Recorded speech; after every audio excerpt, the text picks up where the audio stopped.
Alguns já me conhecem, outros não me conhecem. Eu costumo perturbar estes encontros. Quase que me contratam também para... Quase que me contratam para perturbar estas sessões. Ponto 1, gostei imenso das apresentações. Ponto 2, vamos repetir face a outras vezes em que cá estive.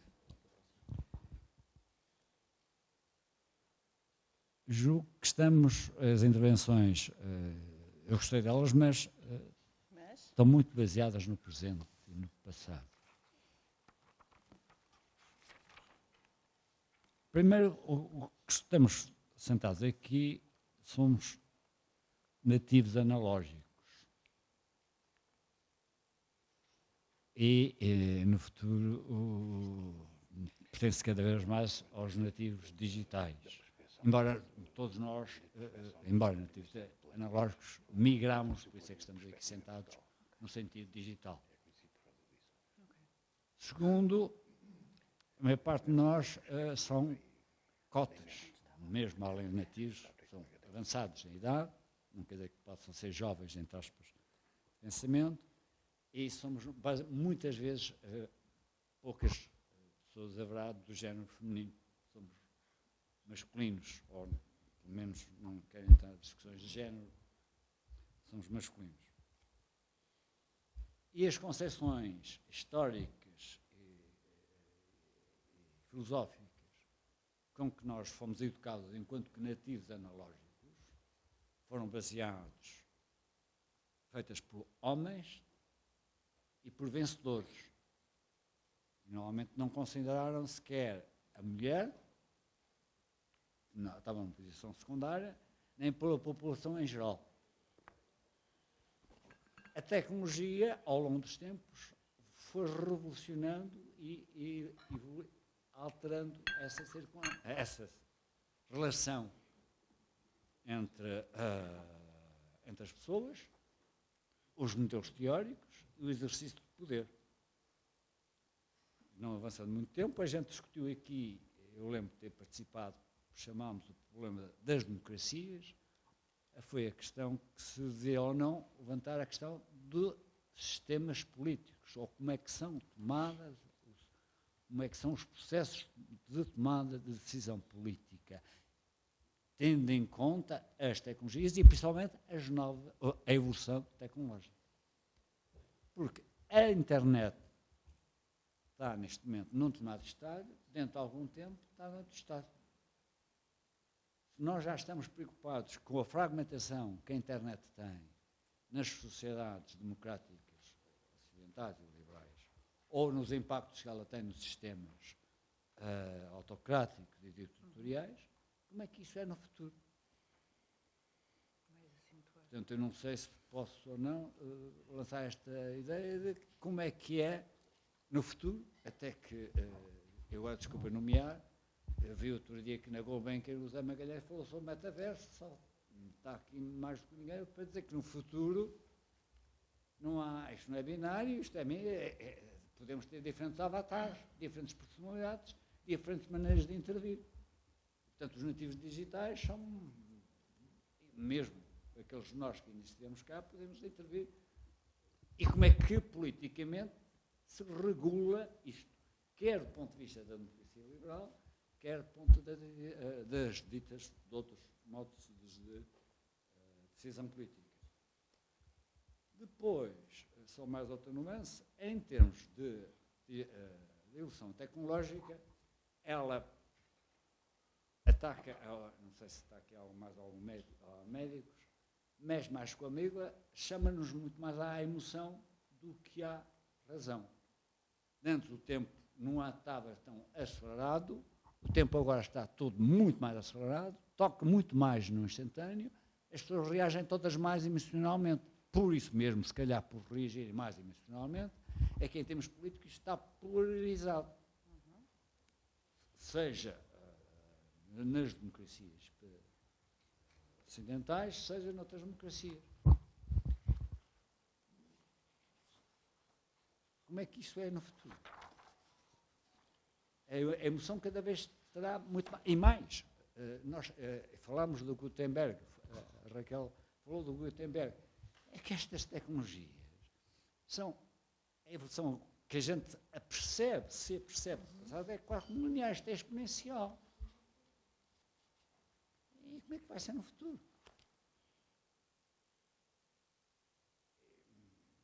E, portanto, mais que... e depois mesmo, por causa dos avatares, a gente poderá ter diferentes personalidades com avatares no metaverso. Podemos brincar e mais o poder foi sempre a solução. E em termos, desculpem, e termino por aqui, a maneira como eu vejo da regulação política, ou eu faço-a por medo, tipo Coreia do Norte, ou sistemas ditatoriais, ou faço-a porque chamo pela solução. Chama-se mesmo capitalismo, utilizando o Orwell, utilizando o Huxley, é seduzo. E a solução, as tecnologias utilizam a solução, nem que seja o que eu chamo de Coca-Cola ou outra, e agora com as internet, e no futuro com outras formas tecnológicas. O medo utiliza as formas muito mais sofisticadas do controle, porque a inteligência e a tecnologia com que, desculpa, vocês intervieram, baseia-se na chamada inteligência artificial fraca. Quando chegarmos à general ou à superinteligência, ou mesmo ainda assim, vamos controlar as emoções. O objetivo é controlar, é seduzir, seja de uma forma ditatorial, seja de uma forma de sedução pura. Como é que é isso? Portanto, estas questões, reptos que eu vos queria lançar. Obrigado. Ok, Albano. Eu subscrevo tudo o que o Zé Mildi dizia e agora já me tirou o que eu ia dizer da palavra. Eu só queria pôr... Desculpe. Eu queria pôr a tónica em tudo o que disseram e todos os problemas levantados são problemas que vêm de trás. São problemas do analógico. Em que medida é que o digital veio agravar esses problemas ou pode ajudar a solucionar esses problemas? E há 19 anos, precisamente, aliás há 20 anos, estava há um bocado a comentar com o José Magalhães, realizou-se aqui precisamente um encontro, que foi o primeiro, que foi muito simbólico, na altura foi uma espécie de encontro entre muita gente, mas duas pessoas que marcaram muito essa informação, que foi o Zé Bernardo Gago e o Diogo Vasconcelos, portanto foram de facto um encontro muito simbólico. Eu, a propósito da intervenção dos oradores, que foram todas elas ricas e muito complementares, gostava de levantar aqui a tónica mais para aquilo que é, de facto, o contexto de evolução da própria democracia neste pós-pandemia e em que o digital está cada vez mais na nossa presença.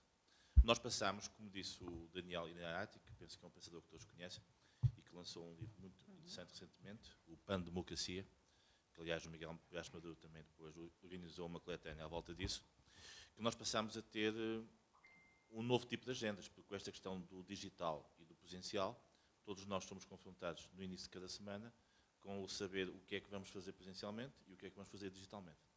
E, de facto, isso passa a ser, claramente, um exercício importante para todos, do ponto de vista daquilo que são as nossas opções, as nossas melhores formas de organização e tudo o resto. Portanto, eu falo muito nessa questão.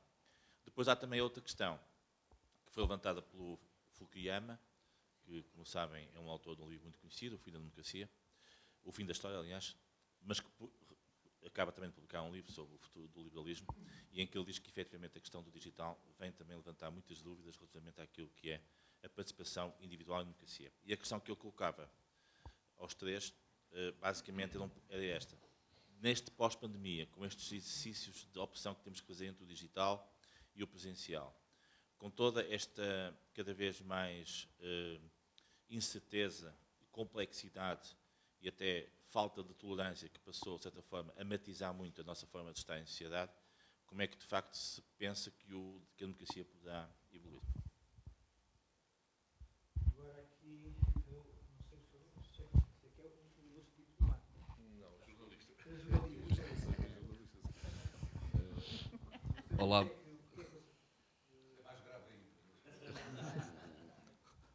Olá, boa tarde a todos. Meu nome é Leonídio Ferreira, sou jornalista do Diário de Notícias e provavelmente ia aproveitar mesmo aquilo que eu sei de jornalismo e da minha experiência pessoal para partilhar aqui algumas dúvidas que têm muito a ver com aquilo que foi dito aqui sobre o papel, sobre a vitalidade da democracia e também com o papel da comunicação social nessa vitalidade. Eu faço este ano 30 anos de carreira, comecei como estagiário do Diário de Notícias e, portanto, a minha experiência que vou fazer aqui é uma experiência de descrição. E sobre a chegada do digital aos jornais, aquilo que eu aprendi ao longo dos anos é que a certeza que eu tinha hoje, amanhã não é certeza. Dou um exemplo muito prático, que é, há 5, 6 anos, se falassem com as pessoas responsáveis pela edição online do Diário de Notícias, iriam todos defender que o Facebook era o futuro. E era o futuro porquê? Porque o Facebook potenciava as audiências de uma notícia e do jornal em geral de uma forma incrível. Ou seja, o jornal deixava de ser um jornal de Lisboa, de Portugal, passava a ser um jornal do mundo, passava a ser um jornal que chegava a leitores que nem sequer sabiam que existia o Diário de Notícias e, portanto, isto parecia uma coisa maravilhosa e a verdade é que os números mostravam isso. Há muitas peças que isso aconteceu, mas se nós parássemos depois um pouco para pensar o que é que estávamos a fazer e fazendo uma analogia com a tradição dos jornais, o que os jornais estavam a fazer, atenção, isto não era o Diário de Notícias, isto era a tendência global. Eu estou a falar de 5, 6 anos, 7 no máximo. O que os jornais estavam a fazer, fazendo uma analogia com o que é tradicional, era entregar a distribuição ao Facebook. Portanto, imaginem que o Diário de Notícias, nos tempos do Augusto Castro, quando tinha 200 mil tiragens ao domingo, imprimia aos 200 mil jornais, deixava na gráfica e esperava que a distribuidora fosse lá, que era o Facebook. A distribuidora, uns dias, nem sequer aparecia. Noutros dias aparecia e levava os jornais todos, se fosse possível, para o Porto. Noutros dias distribuía de uma forma até que achávamos racional. E havia uns dias que deixavam uma parte em Lisboa e decidia levar-nos para Tóquio. E, portanto, o que aconteceu com o Facebook e os jornais dependerem do Facebook foi exatamente isto. Os jornais entregaram uma entidade externa com interesses diferentes, tanto económicos como de missão social, a sua prosperidade. Bem, passado 2 anos isto deixou de existir. Eu estive agora neste momento aqui a ver, neste momento o Facebook estava a dar de 7% dos leitores do Diário de Notícias em termos online. Mas, de repente, surge outra coisa miraculosa que os jornais do mundo inteiro começam a pensar como é que vão aproveitar, que é os artigos valorizados pela Google. Ou seja, os artigos que a Google identifica nos jornais e põe em destaque do Google News ou atribui aos algoritmos de pesquisa um valor deles em que, se alguém for pesquisar aquele artigo aparece em primeiro lugar. Bem, eu gostava de vos dizer, pela minha experiência, que são sempre os melhores artigos que são valorizados pelo Google. Não é verdade. Se nós soubéssemos qual era a fórmula, neste momento, teríamos um sucesso enorme. Nós sabemos que há artigos muito bons, que são muito valorizados e têm um imenso sucesso, e há artigos que nós olhamos e não percebemos porque é que o Google valorizou aquilo. Mas esta procura desta valorização do Google, neste momento, é importantíssima. Como eu disse há pouco, o Google neste momento deve estar a dar 20, 25% dos leitores que o meu jornal neste momento tem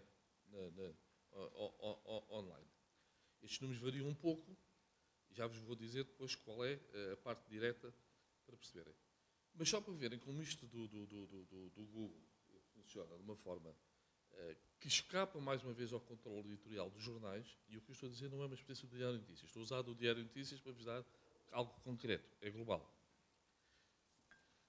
Eu sou capaz de estar no Diário de Notícias, imaginem, às 9h30 da noite, vou ao nosso Chartbeat para ver quais são as notícias mais lidas e vejo, queria-vos dar um exemplo, os homens foram à Lua. Os 12 homens foram à Lua. É a notícia mais lida naquele momento, 5 vezes mais do que qualquer outra notícia da atualidade. Eu, ao princípio, ficava surpreendido, até que um dia, por acaso, olho para a televisão ao mesmo tempo e era uma das perguntas daqueles concursos de quiz. O que significa que 1 milhão ou 2 milhões de pessoas estavam a ver aquilo, foram ao Google e puseram homens na Lua. E a nossa peça, como estava bem referenciada, era uma peça de há 10 anos ou há 15 anos, aparecia imediatamente como a mais lida. Atenção, aquilo desaparece ao fim de 15 minutos. Aquela notícia deixa de ser lida porque aquilo foi um reflexo do que estava na televisão. Vou-vos dar um outro exemplo. A embaixadora Ana Gomes ficou viúva há um ano e meio. O marido era um diplomata conhecido. Quando morreu foram feitos os obituários e era lido, até certos dias, era uma notícia bastante lida. Deixou de ser lido, como é normal com as notícias.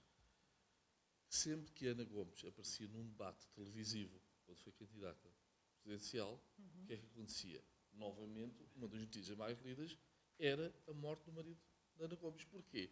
Porque provavelmente no debate havia qualquer referência a ter enviuvado, ou que era o marido, etc.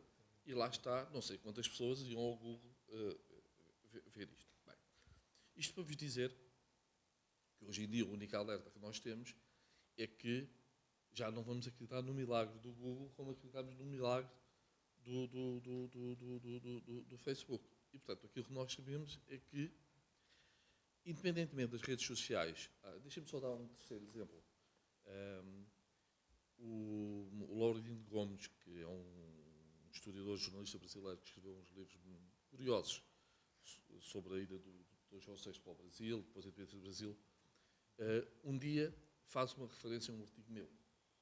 E eu também, de repente, sem saber porquê, vejo o meu artigo ali a subir por todo lado. Era um Twitter dele. Ou seja, ele tem tantos seguidores. Bem, se o Cristiano Ronaldo fizesse um artigo meu, bem, não imaginam o que é que ia ser. Pronto, nunca me aconteceu e nunca aconteceu que eu saiba nenhum artigo do Diário de Notícias. Mas se um desses chamados influenciadores, que tem milhões e milhões, portanto, imaginem que os jornais agora imaginavam o Cristiano Ronaldo é o nosso futuro. E é verdade. O Cristiano Ronaldo, durante uns tempos, a referir artigos do Diário de Notícias e dar audiências tremendas. Bem, já percebemos que este não é o futuro e percebemos que os jornais que têm solidez são aqueles que continuam a ter como grande via de entrada no seu site, na sua edição digital, o próprio site. Nós temos normalmente 50% a 55%, às vezes um pouco mais, e em casos muito extraordinários, abaixo disso, porque quando há uma daquelas peças que o Google referenciou. Eu agora faço aqui, e voltando a uma analogia com o passado, os jornais sempre quiseram ter audiências, mas não queriam ter quaisquer audiências. O Diário de Notícias, nos anos 90, quando eu comecei a trabalhar, não queria ser o Correio da Manhã. Portanto, os objetivos de venda naquela altura, hoje seriam maravilhosos, de 70 ou 80 mil por dia, nós não podíamos ter os 150 mil que o Correio da Manhã podia ter. Porque o objetivo que nós tínhamos em termos de audiências era uma determinada tipologia de leitor que nos trazia depois também o retorno da publicidade, por aí fora. Portanto, a busca de audiências por números absolutos nunca fez parte da lógica dos jornais, porque senão eles são todos iguais. Esse é outro alerta que eu noto. Os jornais, sobretudo nas edições online, tendem-se a tornar mais iguais. Porquê? Porque começam a disputar as audiências totais. Ou seja, se bem que nós sabemos, e mais uma vez vou-vos o testemunho, há um outro grande jornal português que faz parte do mesmo grupo, o Jornal Notícias, e eu sei que se houver um acidente no automóvel em Vila Nova de Gaia, aquela notícia vai ser um sucesso enorme no JN, no Diário de Notícias praticamente não mexe. Tem a ver com o fator regional e também tem a ver com o fator, o tipo de notícia que é. Mas há outro tipo de notícias que são disputadas por toda a gente e que toda a gente procura. Vou dar um exemplo recente: a morte de um dos bebés do Cristiano Ronaldo. É aquelas notícias que não há nenhum site que não sinta o impacto daquela notícia. É uma notícia que até aparece via agência, não é uma notícia com grande envolvimento de produção, mas todos os sites, naquele dia, durante ali uma hora, aquilo vai ser a notícia mais lida. Uns com impactos tremendos, outros não tanto, mas aí as audiências vão ser disputadas por todos. Bem, onde é que eu queria chegar aqui em relação à questão da democracia?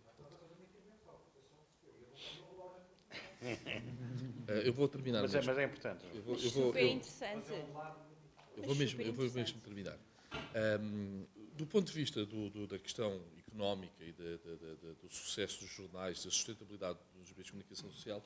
Isto traz muitos problemas, muitos desafios, mas não é esse debate que eu queria trazer agora. O que eu queria aqui trazer era algo muito mais próximo do que foi referido por alguns oradores. Assim, em alguns aspectos, parece-me que nós passámos a ter um jornalismo de referendos, ou seja, e não de um sistema partidário organizado. Esta é a analogia que eu estou a fazer, ou seja, a curadoria que sempre foi tradicional nos grandes jornais, nomeadamente os jornais que têm que ser de qualidade, em que é importante darmos esta notícia. Não deixamos de dar esta notícia só porque há poucos que estão interessados. Não damos esta notícia porque não achamos que ela tenha valor para uma seleção de 64 páginas entrar. Isto fazia com que os leitores daquele jornal tivessem, de alguma forma, um intermediário entre o imediatismo e aquilo que tem que ser um pouco mais pensado. Por isso é que eu a analogia aqui dos partidos políticos e dos referentes. E depois, uma outra questão também aqui complicada para a democracia, que é evidente que tudo o que é mais polémico, tudo o que é mais extremo, tudo que tem o título mais, como nós dizemos, esticado, é aquilo que funciona mais. Mas, e agora vem aquela questão da palavra, se a democracia é o povo ou não que manda, às vezes não são os jornais e às vezes não é o Google nem o Facebook. Às vezes são os próprios leitores. Ou seja, a Google pode até não ter valorizado, o Facebook pode não ter valorizado inicialmente um artigo nosso. O algoritmo deles, às vezes, não é assim tão eficiente. Mas as pessoas valorizaram. E as pessoas começaram a partilhar e, de repente, é o próprio Facebook que vai atrás. Nós percebemos que está a fazer redistribuição. Mas não foi o Facebook. Foram as pessoas. As pessoas agarraram numa notícia que nós até podemos achar que não é muito importante e deram-lhe uma dimensão enorme. E, portanto, e essa notícia, que no tal sistema de curadoria provavelmente não teria relevância, provavelmente não seria dada, também são dadas muito mais notícias hoje em dia, porque os sites estão 24 horas por dia, e, portanto, não é como os jornais, que no papel tinham uma limitação. Portanto, o que aqui podemos ter é aquilo que está a ser lido pelas pessoas foi determinado pelas próprias pessoas. Não foi nem pelo jornal que o fez, nem pelo Facebook, que é o distribuidor. Claro que se é o jornal e se é o Facebook, esse fenómeno não aconteceria. Mas, de repente, a verdade é que demos o poder às pessoas, ao povo, para que elas criem a realidade que é qual é a notícia mais lida daquele dia e não foi, de maneira nenhuma, selecionada previamente por ninguém. É só para, a partir deste testemunho, também dar-vos alguma ideia do que estamos aqui a falar e para refletir. Obrigado.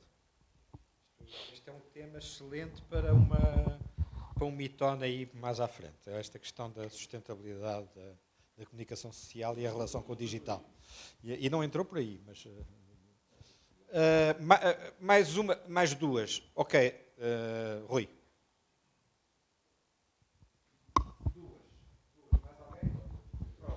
Não. Eu serei breve. Eram 3 pontos que eu gostava de que desenvolvessem um pouco mais, se fosse possível. A primeira questão é a questão da tal superpotência emergente, acho que se pode dizer este termo até, que é a China. A China está a fazer um investimento brutal em IA, em computação quântica, e isso, para mim, é uma grande ameaça, porque a China é uma autocracia vigorosa, aparentemente, apesar de haver agora algumas questões com a aceitação popular dos confinamentos nas cidades chinesas. A questão é, a inovação e a tecnologia não se travam por leis. Portanto, se a tecnologia está a avançar tanto e tão depressa, numa sociedade tão autocrática como a China, e se esse avanço não é travável, por assim dizer, qual é que é o futuro? O futuro é sermos todos subjugados ao poder autocrático do Império Chinês? E como é que isso se trava? Como é que isso se contém? Segunda questão. Também gostei muito desta expressão. De nem toda a modernização é boa. Porque às vezes a tendência é vamos digitalizar, vamos tornar tecnológico aquilo que não é tecnológico. E uma questão que me interessa bastante é a questão do voto digital. E a democracia digital, será que a democracia deve ser mesmo digitalizada? Os riscos, isto é uma questão que diz muito também, eu sei, Luís. Os riscos do voto digital, através dos sistemas que podem ser invadidos, comprometidos, da chamada ciberguerra, que agora é uma guerra permanente, compensam correr estes riscos de digitalizar o voto? Terceira questão. É muito curioso como é que nós passamos de uma fase de guerra fria com fronteiras para uma fase atual de ciberguerra permanente e quente. Porque neste momento estão a haver ataques todos os dias. Quando eu vou ver os logs dos meus sistemas, eu vejo ataques todos os dias. Não há um dia que tenho, olho para o log do FTP, para um log do Office 365, que diga não há um ataque. Há ataques de todos os lados, de toda a gente. Portanto, isto é uma empresa que nem sequer é uma empresa, onde eu trabalho, nem sequer é uma empresa de muito primeiro plano, mediático, não é? As páginas amarelas, sim, ainda existem. Mas a verdade é essa, que somos massacrados todos os dias. Eu gosto mais na área digital, se calhar por causa disso somos atacados. Por outro lado, a questão é essa, atualmente, e também é curioso, a Rússia, que era dado como um alvo inatacável, todos temiam atacar os russos. Hoje em dia os russos estão para ter a guerra digital. Há mais ataques a empresas russas do que ataques a empresas ucranianas. Prepararam-se muito bem, e até ao Ocidente. Atenção, não tenho certeza que o que está a acontecer em Portugal não possa ter a ver com o facto de sermos da NATO e a Rússia ter a fazer alguma coisa em relação a isso. Não é nítido que está alguma ligação. Mas a Rússia está a perder a guerra digital. Isso deve me refletir. Até essa guerra está a perder. Estranhamente, é a guerra dos tanques e a guerra dos bits. Caramba, há mais alguma para perder? Há mais alguma? Não me ocorre nenhuma. E a questão é esta. Ciberguerra a quente. Como é que podemos reagir a isto? E até que ponto é que isto ameaça as democracias ocidentais? Seja lá o que isso for. Obrigado.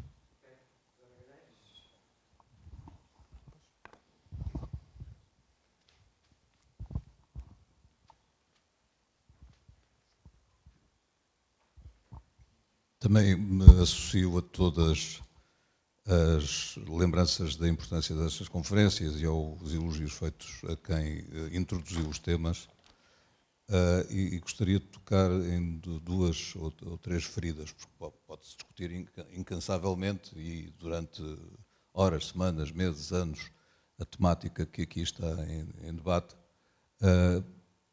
Nunca pôr o dedo na ferida.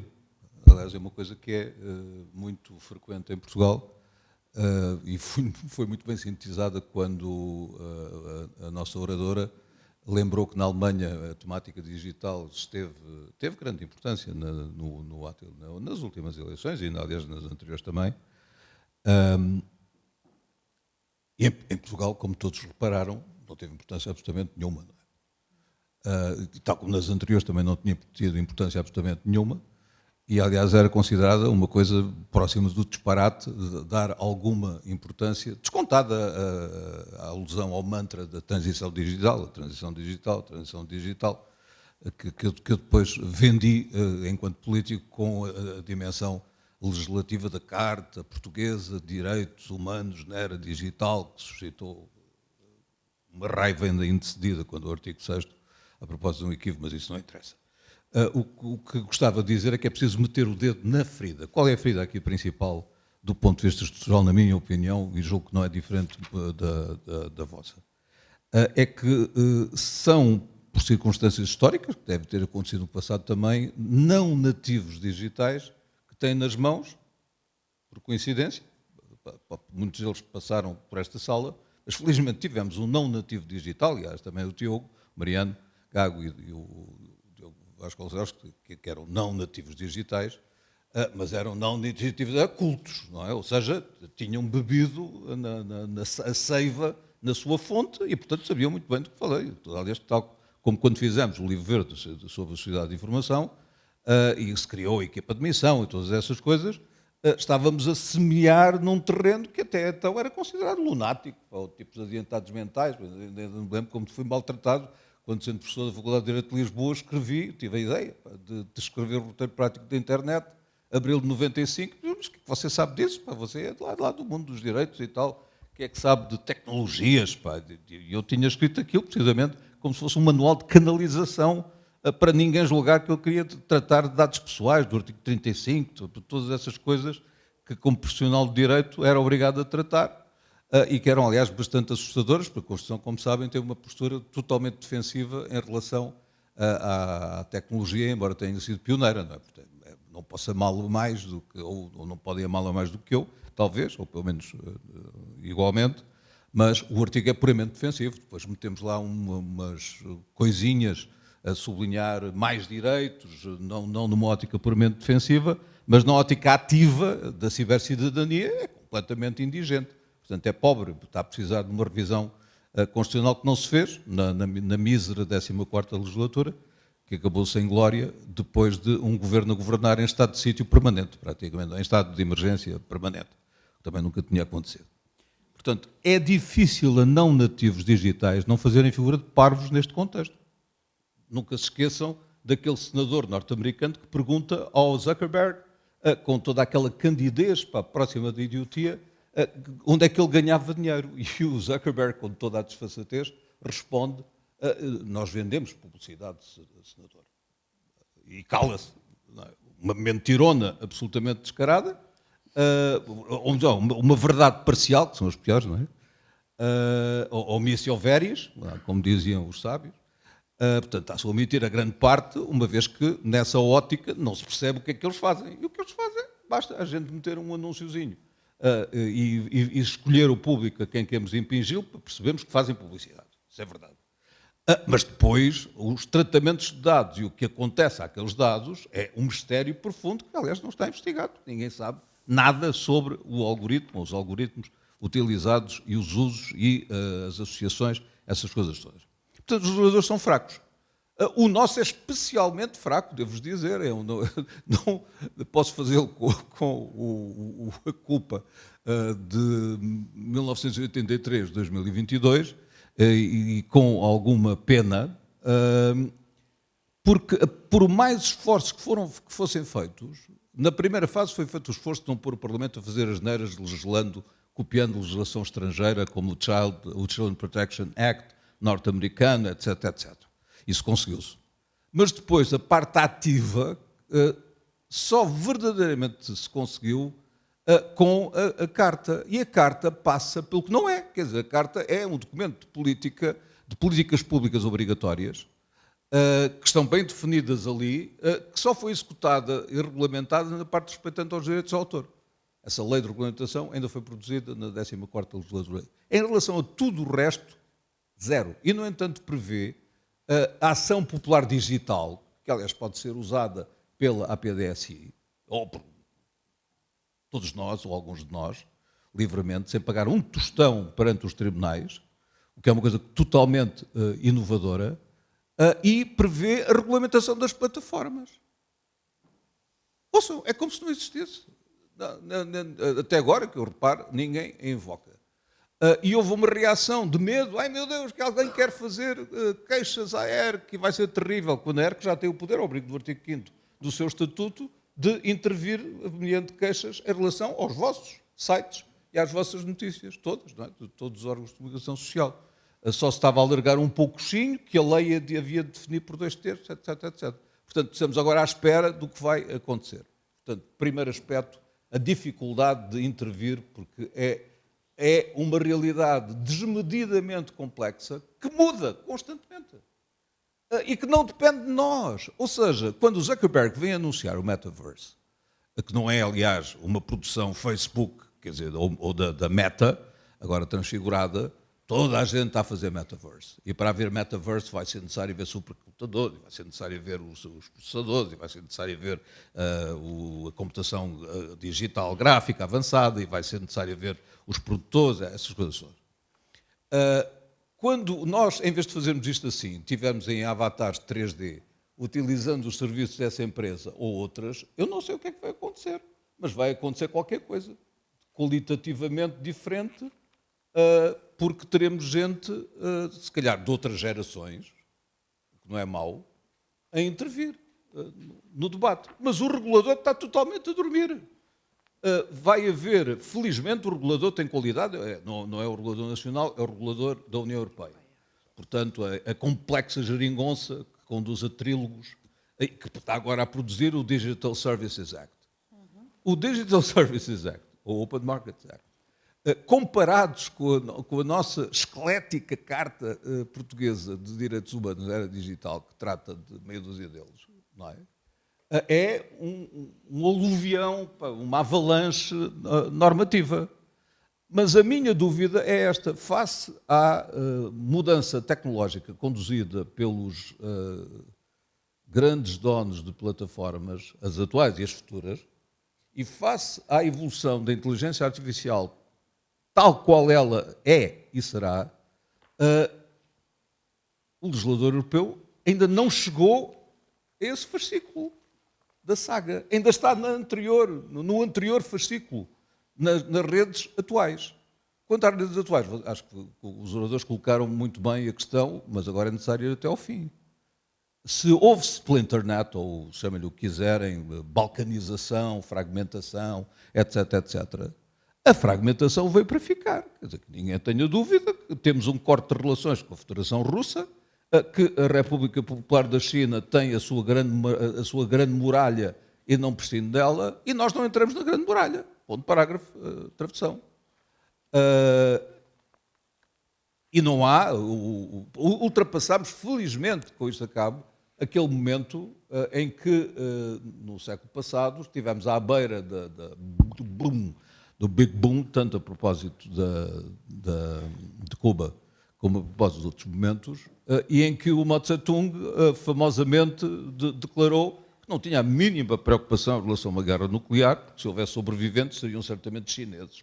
E, portanto, a humanidade não corria nenhum risco de sumir e até sobreviveria de uma maneira perfeitamente conveniente e com muito mais qualidade, como toda a gente imagina, etc, etc, etc. Portanto, se aparecerem, o Mao Tse-tung já está, é um problema resolvido, embora eu tenha visitado o túmulo na altura própria, portanto, sei que morreu, pá, está lá e está exposto. Agora, não sabemos o que é que pode resultar de uma corrida em que a União Europeia tem um comportamento que é anão, porque ao contrário por isso é que eu acho que a referência ao soberanismo é uma referência que carece de umas notas de pé de página. Apareceu agora, está na moda, toda a gente fala nisso, etc, etc. Eu diria que a referência que não produz a cientistas políticos, nem a minha família, arrepios, é aquela que fala do recuo na desindustrialização e o reganhar de terreno em coisas que se tinha pensado que, graças à globalização maravilhosa, nos permitia delegar na China e depois ir lá buscar o produto e vendê-lo a pataco nos nossos territórios. Mas agora que estamos nessa do soberanismo, não temos um poder central. E, portanto, ainda há dias, quando alguém dizia que o Presidente da Comissão devia ser eleito diretamente, eu vi o meu amigo Vital Moreira berrar isso nunca, não, de maneira nenhuma. Isso seria o fim, isso era o superfederalismo e tal. Se calhar era. Ainda não tenho um pensamento sobre isso, e não sei o que é que vocês pensam sobre isso. Mas uma coisa é completamente certa. A União Europeia que nós temos, e em breve será alargada, não tem um poder central forte. E só agora é que está a tocar nestes temas. Portanto, como é que nós podemos competir? Temos um livro branco bestial sobre inteligência artificial. Mas se os peritos norte-americanos, Kurzweil designadamente, dizem que vamos a caminho da singularidade, portanto, os tais sistemas capazes de decidir se a intervenção humana e até contra a intervenção humana, não lanças a bomba, lanço, porque isto sem humanos a natureza vive muito melhor, não é? E, portanto, esse problema existe, é um problema sério, e se vamos a caminho disso, a União Europeia está atrasada. E não está atrasada, está super atrasada. A esta hora, com isto acabo, é uma provocação, está a realizar-se no Instituto Politécnico de Bragança, sob os auspícios do Secretário de Estado, de uma omelete, portanto, que mistura digitalização e modernização administrativa, e com deputados europeus e espanhóis, um seminário, um workshop, uma coisa do género, que inclui também umas pinceladas de inteligência artificial e de supercomputação. Sim, temos supercomputação no Norte, na Universidade do Minho, etc, etc. Temos um cangalho que veio dos Estados Unidos e estamos a participar na rede europeia e ibérica nessa matéria. Mas quem sabe isto?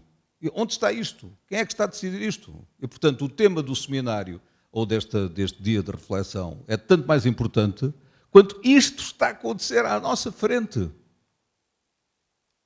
E nem o vosso esforço, que é um bocadinho desesperado, nem o de ninguém, nem o da imprensa livre, que existe, traz isto para o centro da agenda política. E se a gente não toca com o dedo na ferida, a ferida fica lá, está lá, é irresolúvel. E, portanto, só podemos resignar-nos como os cidadãos portugueses se resignaram. votam da maneira mais consciente. Expurgado 1 milhão de mortos, pá, ou de pessoas, eu só quando teve no governo expurguei para 1,5 milhão, não é? Portanto, quanto mais o que já aconteceu desde então. Mas as abstenções voluntárias, conscientes e protestatárias são uma resposta atómica, mas no seu conjunto poderosa, à disfunção do sistema político. Portanto, a única solução para os políticos é não fazerem-se fidalgos, mas perceberem as causas disto e encontrarem as soluções. Em nenhum sítio foram encontradas. E, de facto, como referiu, no cenário de uma derrota eleitoral dos democratas em novembro e no cenário de um regresso de trumpico, ou de uma substituição trumpica qualquer, bem, então o terremoto será muito maior e a dificuldade de conseguir isto é muito maior, sobretudo porque a ONU, como se viu, só pode praticar a diplomacia do silêncio, vá lá, pelo menos, mas está esfrangalhada. Portanto, é assim que estamos. Portanto, quem falou aí da ruína, pessoalmente, falou muito bem. Eu por mim, deve ser da idade, vejo muitas ruínas, mas não perdi a esperança. Acho que não devemos perder a esperança e lutar por ela. É isto que eu vos deixava como também mote. Volto ao mesmo sítio. Muito obrigado por todas as perguntas e, naturalmente, todos os oradores vão dizer esse agradecimento porque enriquece a nossa sessão. Eu fui tomando nota disciplinadamente, mas vou tentar ser conciso, começando por dizer o seguinte. Há cerca de um ano, a BBC 4, Canal 4, fez um programa sobre o QAnon, portanto, aquele movimento, vamos chamar-lhe fundamentalista, norte-americano, que tem de facto, para aqueles que sabem, tem um programa quase delirante, não é? Que diz que, em último caso, o Partido Democrata norte-americano é governado por um grupo que tem interesses satânicos e pedófilos, e a senhora Clinton é que está à frente disso. Ora bem, estas noções delirantes, mas não são assim tão delirantes, que não consigam juntar, por exemplo, alguns milhares de pessoas para fazer manifestações, por exemplo, no dia em que ia ser em Dallas a comemoração do aniversário do assassinato de John Kennedy, e, portanto, o grupo pôs a circular na rede que ele ia aparecer e falar, e foram 5.000 pessoas para Dallas convencidas que ele ia aparecer nesse dia. Isso e outras coisas. São essencialmente votantes no Partido Republicano. Esta, portanto, é a primeira reação que nós temos, uma reação racional, que é, sim, que grande quantidade de malucos que se reuniu e que votam aos milhões. Depois o canal 4 da BBC disse o seguinte, mas há outro lado da história. Como é que é possível haver 30 milhões de doidos assim encartados? Não deve ser possível, deve haver aqui qualquer coisa. Talvez a história do QAnon seja precisamente apenas isso, uma história, uma narrativa, uma fábula, reparem que estamos a descer de impacto da realidade, uma fábula de que o mundo é governado por um pequeno grupo de pessoas muito poderosas, perante as quais o cidadão comum não pode fazer nada e que as atuações desse grupo nem sequer melhoram a nossa vida, nem a sociedade, nem a natureza. E, portanto, como o QAnon não tem certificados de batismo, nem faz exames, é apenas um fenómeno que se desenvolveu nas redes, claro que isso é importantíssimo dizer, é um fenómeno típico do atrator digital para as massas e que, portanto, o povo está lá, mas está lá desarticulado, está lá porque foi parar pelos algoritmos, por alguém que lhe disse, não é? E não quer dizer que se identifique com a mensagem toda. A mensagem toda é delirante, radical, etc. Mas identifica-se com este ruído de fundo que, sim, de facto, a nossa sociedade é governada por uma minoria perante a qual nós não somos ninguém e que nos prejudica. O que é uma mensagem que, bom, realmente há minorias que governam e nem sempre fazem pelo bem. Ora bem, então temos aqui uma questão de fundo, a meu ver, para a democracia, que é,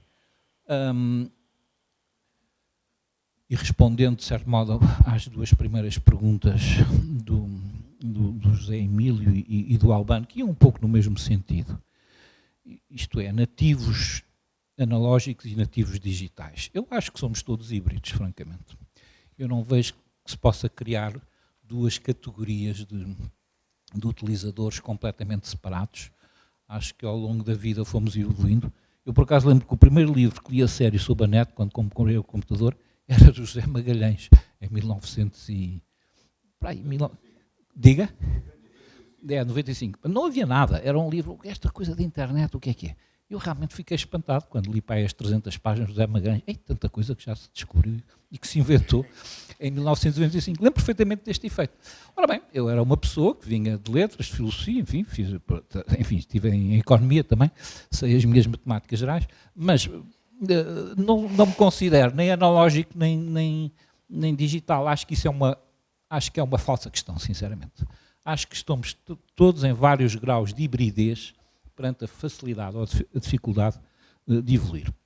Isso prende-se também com outra questão que é posta, que é, bom, e se chegarmos à computação quântica?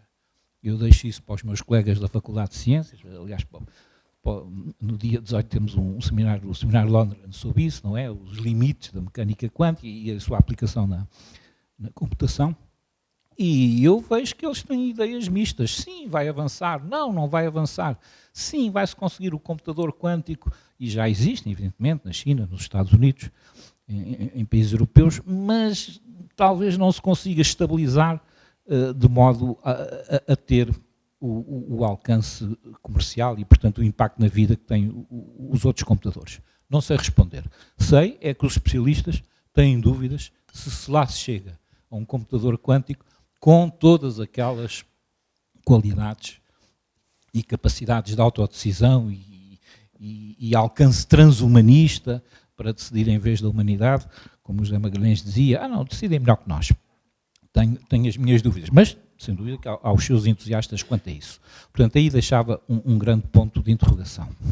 A questão seguinte, que foi colocada por José Quezada, tem a ver um bocadinho com como é que vai evoluir, penso que era ao centro, se não está a aumentar o grau de incerteza e, ao mesmo tempo, o grau de intolerância perante a evolução digital.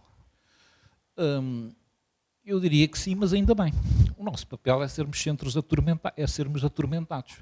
Se há coisa que define a Europa é que é mais atormentada que os outros continentes. Tem mais preocupações, tem mais incertezas. Tenho muito medo de continentes com certezas. Tenho muito medo de países e de regimes com certezas.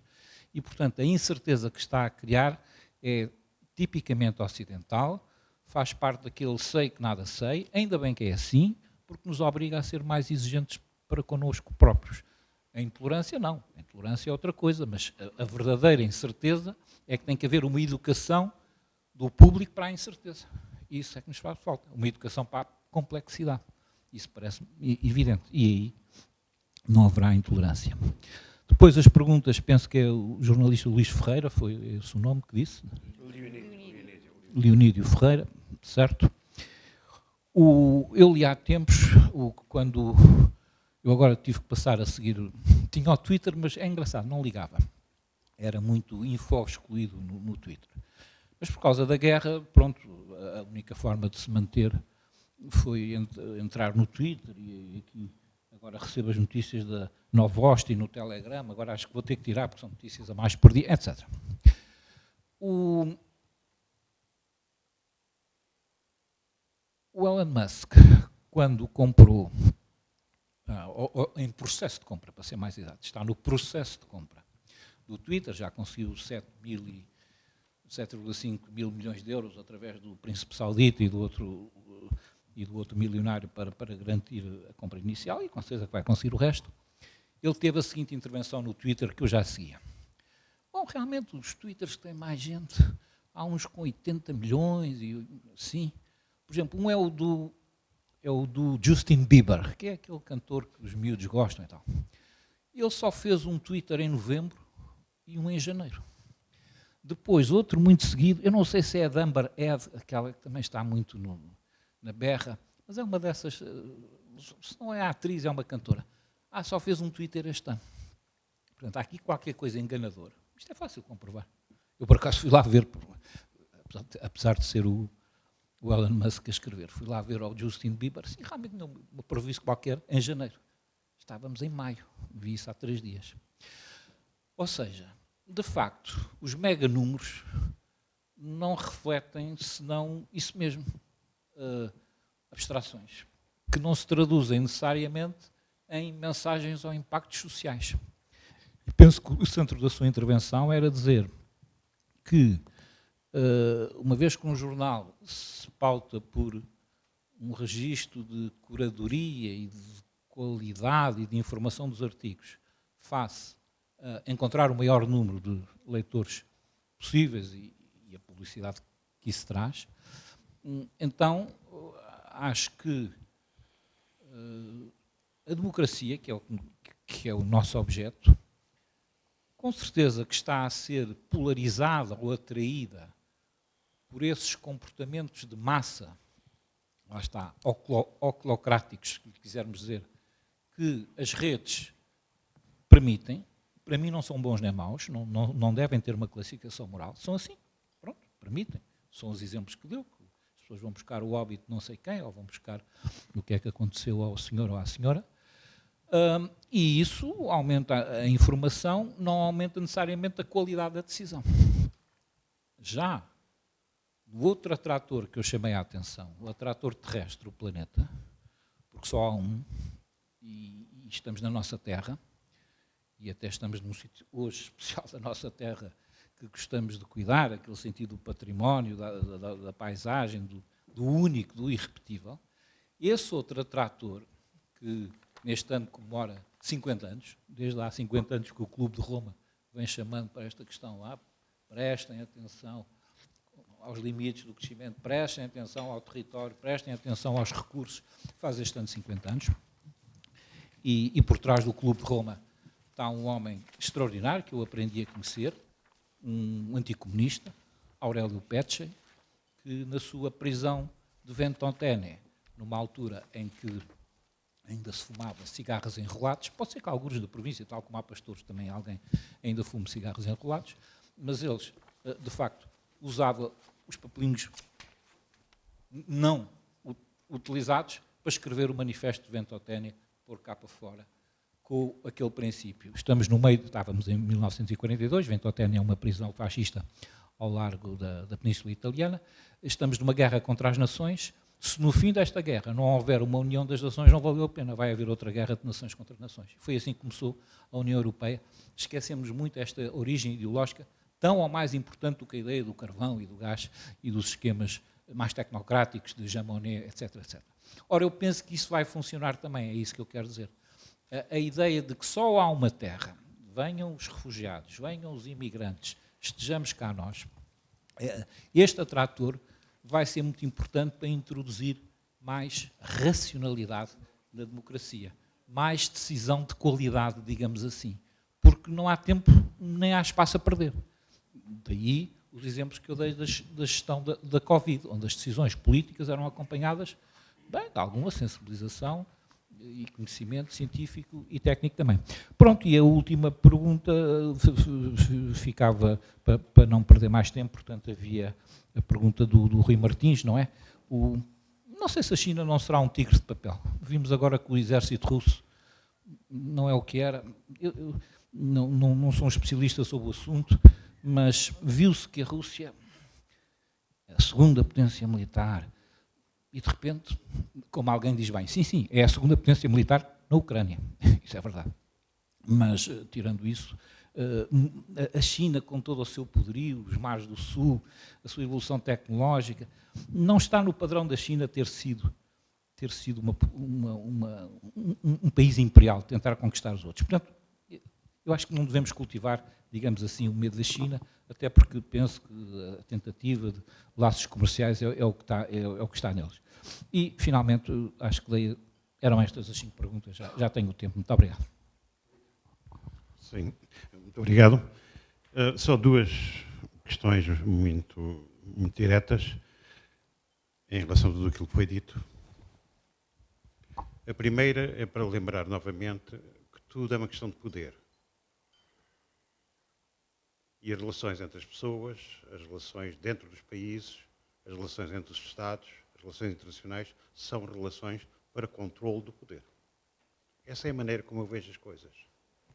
E, na realidade, quando se olha para estas novas tecnologias, quem detém o poder, ou quem quer deter o poder, olha para elas nessa perspectiva.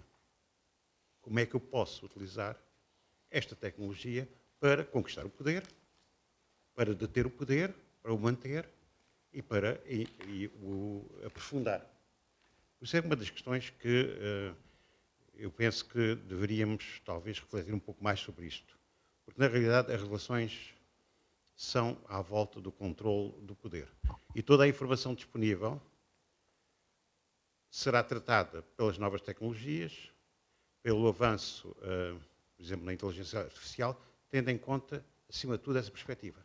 Por exemplo, neste momento, a grande corrida à volta da inteligência artificial, e que é, de facto, uma corrida enorme, é entre os militares dos Estados Unidos e os militares da China. Não é entre as empresas dos Estados Unidos e as empresas da China, é entre os militares dos Estados Unidos e os militares da China. Porque ambos os lados sabem que quem controlar mais rapidamente determinadas dimensões da inteligência artificial terá mais poder em relação ao outro, ou pelo menos estará numa posição mais forte em relação ao outro lado. Por isso, eu insistiria muito nesta questão do controle do poder, do acesso ao poder e da utilização das tecnologias, porque é assim que se olha para as tecnologias por parte de quem detém a autoridade, quem tem o poder. A sério, não estou a falar dos pequenos políticos, não estou a falar de pessoas com pouca visão em relação a estas coisas, mas as grandes maneiras, os grandes centros de poder olham para estas coisas desta maneira, porque é tudo uma questão de poder.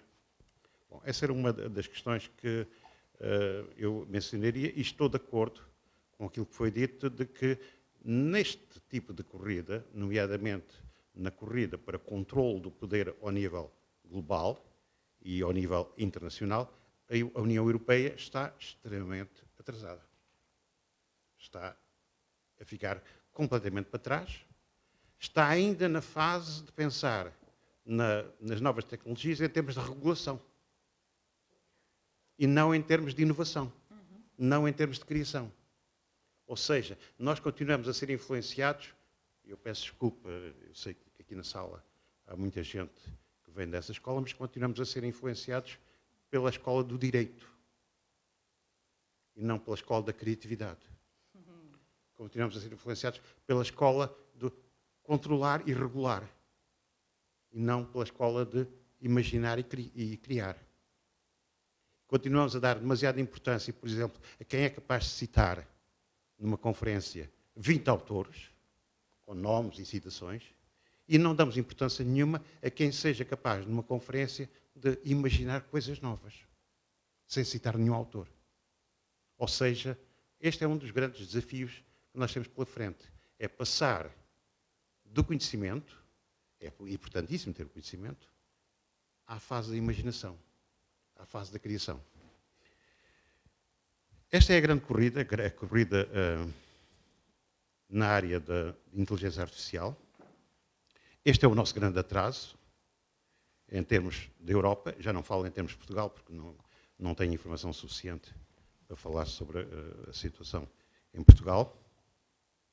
E este é também um dos grandes desafios, e eu volto a falar sobre essa questão, é um dos grandes desafios que se coloca àqueles como nós que pensamos ser as elites e que deveríamos chamar a atenção para estas coisas e deveríamos pôr estas coisas em cima da mesa e abrir os debates sobre estas coisas e que, na realidade, temos aqui um desafio que nem sempre conseguimos, ao qual nem sempre conseguimos responder. Por isso, a questão do poder, primeira questão. Segunda questão, a questão da intolerância. Sempre houve intolerância. Quando eu era pequeno, eu nasci numa cidade, que certamente conhecem bem, a cidade de Évora. Nasci dentro das muralhas da cidade de Évora. As muralhas da cidade de Évora, naquela altura parecia uma coisa enorme. Depois de eu ter andado 42 anos pelo mundo, as muralhas da cidade de Évora e a parte antiga da cidade de Évora parece uma miniatura. Mas, enfim, eu nasci dentro da cidade de Évora. A cidade de Évora estava dividida, aquela miniatura que é a cidade de Évora dentro das muralhas, estava dividida em bairros rivais, em que havia uma intolerância total entre cada um dos bairros. Ser, por exemplo, residente da zona das Portas de Vias, para quem conhece Évora, ou ser residente, por exemplo, das Portas de Moura, era completamente diferente. E não só, provocava tensões enormes. O que acontece atualmente é que estas plataformas permitem mostrar mais claramente o nível de intolerância que nós sempre cultivamos. E por isso é que o grande desafio, e eu creio que falei nisso, espero que tenha falado disso na intervenção inicial, o grande desafio que as elites têm pela frente é passar da intolerância, porque a intolerância depois alimenta os populismos, alimenta os radicalismos, alimenta os extremismos, é passar da intolerância para a tolerância. É passar da intolerância para o diálogo. E é isso que, em certa medida, as plataformas, etc., deveriam permitir, e é nesse sentido que nós deveríamos ir. Eu talvez ficar só por esses 2 pontos.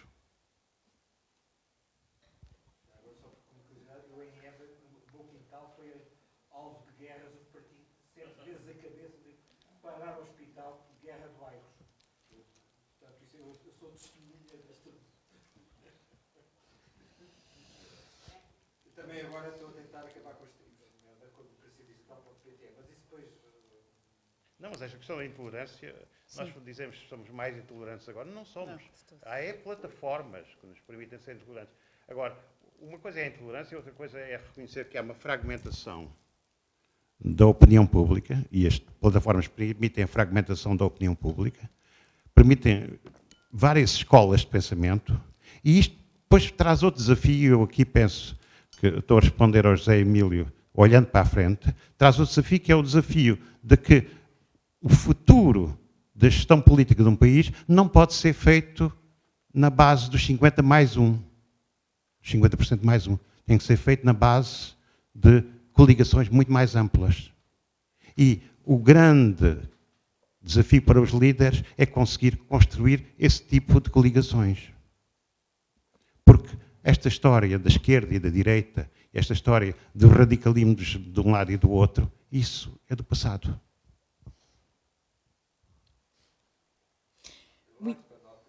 Pois, vamos ver.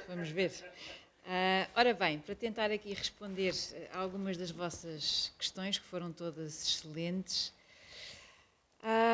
eu talvez começasse por esta ideia e concordar aqui com, e vou tomar a liberdade de tratar todos pelo primeiro nome, que é algo que eu prezo muito, portanto, vou concordar aqui com o Mendo quando ele fala nesta questão de sermos híbridos, não somos totalmente tecnológicos, ou totalmente digitais, ou totalmente analógicos. Há aqui qualquer coisa que nós também temos de processo de aprendizagem. Mas também, por outro lado, este ponto que foi levantado, penso eu, pelo José Emílio, esta ideia de como a história, o presente, o futuro, a ideia da exclusão ou da menor inclusão dos jovens, das mulheres e, obviamente, dos derrotados, faz parte da nossa história ao longo dos tempos, e este é talvez um dos aspectos, pelo menos nesta parte do mundo, no qual nós podemos dizer que houve de facto um progresso. Mas dito isto, muito sinceramente, mas talvez lá está, eu diria, se por um lado,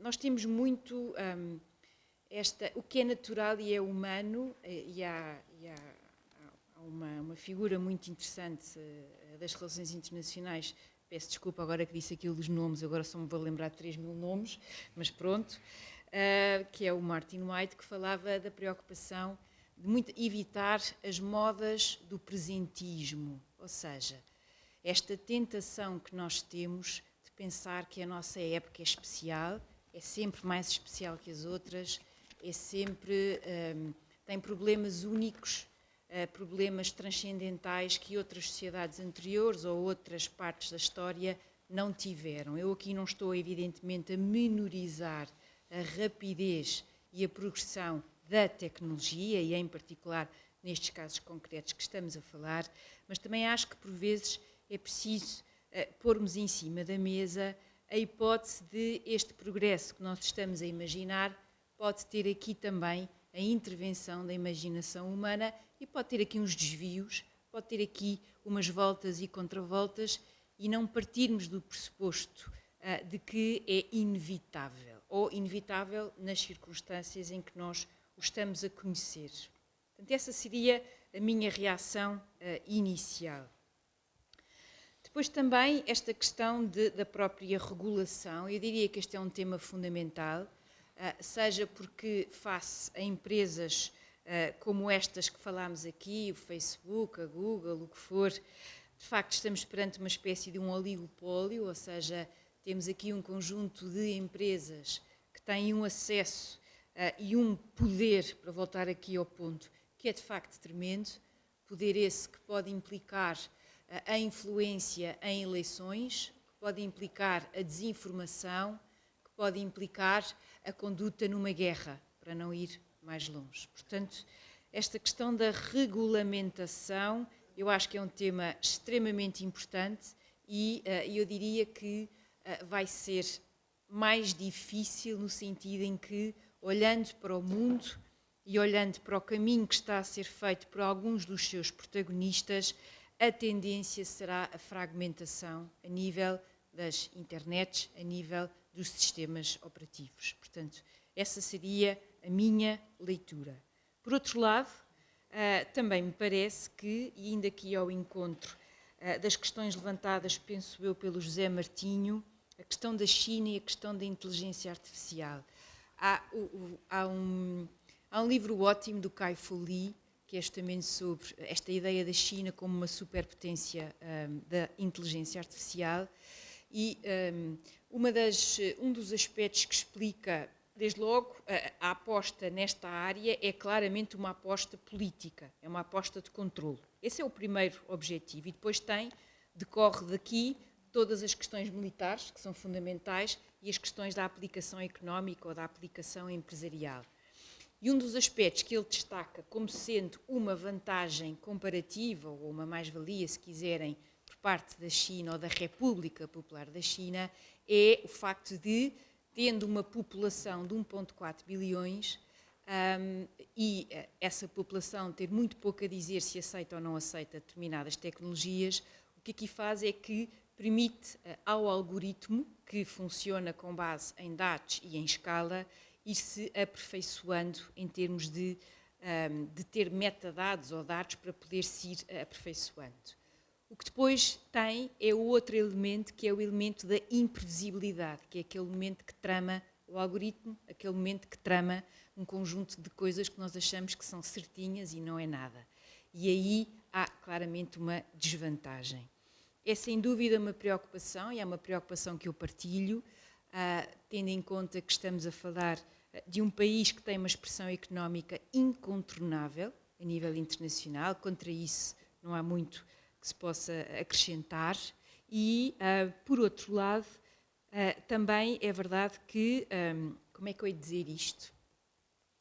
Sejam os Estados Unidos, sejam a própria União Europeia, e a União Europeia tem, como aliás quer o Vítor, quer o Mendo, quer outros já mencionaram, tem problemas estruturais. A União Europeia não é um Estado, ponto final. Se queremos fazer esse caminho, está na altura de começar a pensar de forma séria, mas então aí também precisamos que haja uma responsabilização das elites em matéria do que significa a integração europeia e que caminhos é que temos que fazer. Esta não tem sido uma conversa óbvia ou fácil, aliás, para muitos governos, e aqui não estou a pessoalizar em A, B, C ou D, isso interessa-me zero, é a questão de, muitas vezes ao longo da nossa história e a nossa história de integração europeia, a União Europeia funcionou como uma espécie de bode expiatório para tudo o que corre mal ou para tudo o que não fica bem. E, portanto, também há aqui uma responsabilização das nossas elites políticas ao longo da história, nos vários países, que por razões diferentes, sinceramente, não têm feito de todo o seu trabalho como deve ser, ou como se diz aos nossos alunos, o trabalho de casa. Por outro lado, também aqui gostava de dizer que nesta área da inteligência artificial é verdade que muitos países acordaram tarde, mas eu diria que a concorrência está ao rubro e eu não descartaria de forma tão rápida ou tão imediata países como os Estados Unidos ou outros, justamente por esta tónica militar. Aliás, a internet começa por ser justamente um projeto no âmbito militar que depois se extravasou justamente para a sociedade civil com tudo o que isso trouxe de alteração. Por último, a questão do voto digital. Partilho as mesmas reservas e reticências e a ciência política como um todo também as partilha, portanto é algo em relação ao qual não temos ainda de todo um consenso. E depois gostaria, olhem, de olhar para um aspecto que eu acho que nós também falamos pouco, que tem a ver com este aspecto da imaginação humana, que é de facto o tal elemento que muitas vezes trama as melhores estratégias ou que é capaz de contornar algo que nós, há uma geração, pensávamos que não seria possível. Mas eu acho que isso também aqui temos outra batalha importante que tem a ver com a forma como somos educados ou o modo como somos instruídos, melhor dizendo. Se há aspecto em relação ao qual me parece que aquela parte que obviamente consegue aceder às universidades ou às melhores universidades, que no caso dos Estados Unidos são escandalosamente caras, nem vale a pena questionar isso, mas o meu ponto é, quando nós pensamos de forma séria no modo como somos instruídos, com o modo como estudamos nas escolas e estudamos nas universidades, nós estudamos quase de uma forma estanque. Eu às vezes quando estou a dar aulas de relações internacionais eu penso, beneficiaríamos muito em ter, por exemplo, mais economia, do mesmo modo que a economia e a gestão beneficiaria muito em ter mais relações internacionais. Eu não consigo perceber a segunda maior potência do mundo, a China, se eu não entender o papel que a política, e neste caso o leninismo do Partido Comunista Chinês, emprega na direção da sua economia. Ou seja, o modo como nós estudamos, o modo como somos instruídos, esta fixação ou as escolhas que temos que fazer, deixar de ter matemática se quer ir para humanidades e vice-versa, que eu acho que é absolutamente perniciosa e que depois também nos limita muito no exercício da nossa cidadania. Este não é um tema apelativo, não é um tema sexy, não é certamente um tema que, como o Leonido nos explicou tão bem, que teria muitos hits no Google e por aí fora, mas eu, sinceramente, parece-me um tema fundamental. Fizemos muitos avanços e estamos, de facto, muito melhores, mas em termos europeus, eu diria que nos falta muita imaginação, inovação e não tanto a regulamentação e a descrição, como há pouco o Vítor falava. Eu acho que isto afeta-nos como um todo.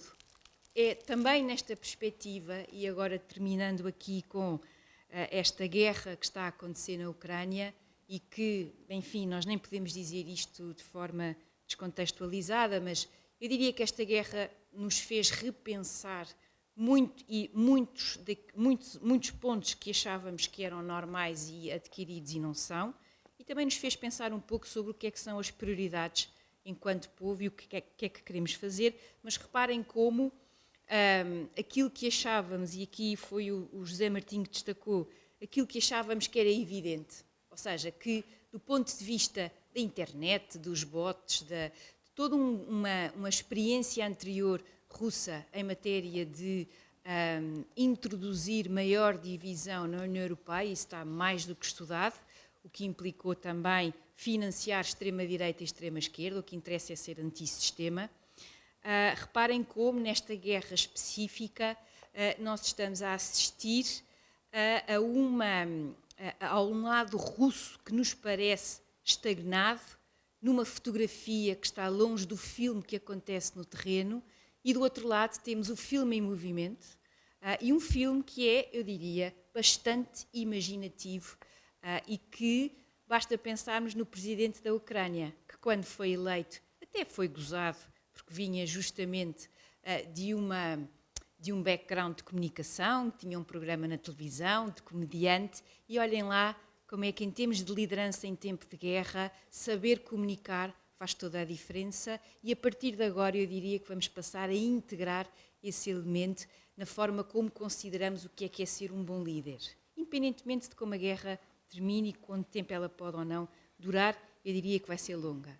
Ou seja, terminando, o que eu aqui também gostava de destacar em matéria do digital, se é verdade que vivemos uma época em que eu acho que a palavra-chave é exponencial, nós agora usamos a palavra exponencial para muitas coisas, também é verdade que talvez nos falte aqui um bocadinho back to basics e repensarmos ou não acharmos que tudo é inevitável, porque de facto a imaginação humana não tem limites ou muitas vezes sai fora daquilo que estamos à espera, e isso quando é feito, bem feito, é importantíssimo e faz toda a diferença, em particular em democracias liberais.